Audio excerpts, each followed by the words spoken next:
Hi. So many of you might be aware of the fact that Agaamin is working on a UPI app that allows us to use handshake names as our financial IDs.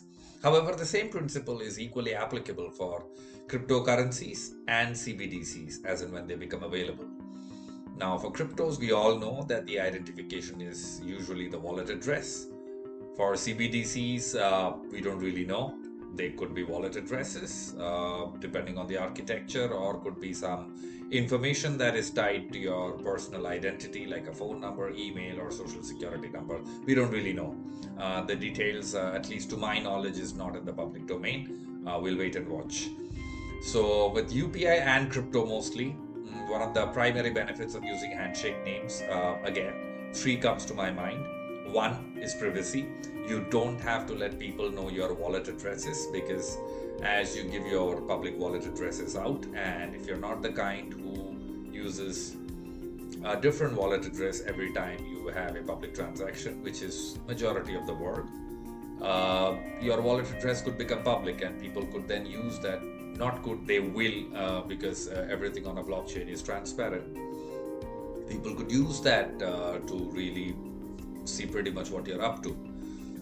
That could be a huge privacy concern. So the handshake name acts as a layer which puts the address under the hood, and then you could use your name to make and receive payments. That's a huge one. Second is an interesting one is the ability to brand. For instance, if you're an organization, an entity, or an influencer, or a person of consequence, you could use your name to brand, because as people send money again and again and again to that same address, you could use that as a brand in the financial space, not necessarily to deliver financial services, but you're known in the financial space by that name. So your company name, for instance, if you're Agaamin, over time you'll be able to send us payments on Agaamin. So that helps us brand our services, just like we companies and entities and individuals look to defend their brand and own their brand across spaces.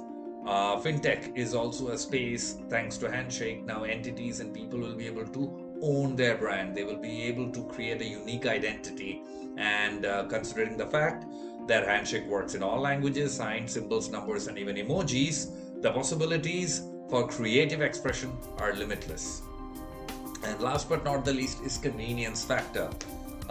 Being able to use handshake names is ensures that you don't really have to look up stuff before sending money to people. You can just send it to their names. It's like being able to send money to your phone book without actually having to click through and even get to the number. Just the phone book as you see it, the names, and you can just send it out to them.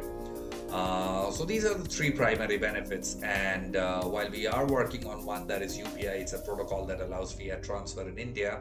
We will eventually expand that to cryptos and CBDCs, and the benefits we just mentioned, they should come into play at some point.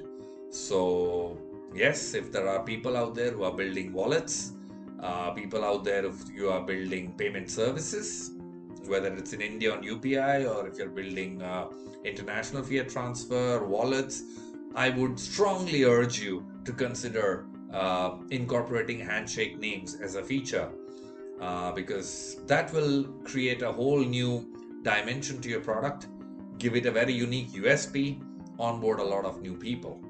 So think about it, handshake as your financial address. Thank you.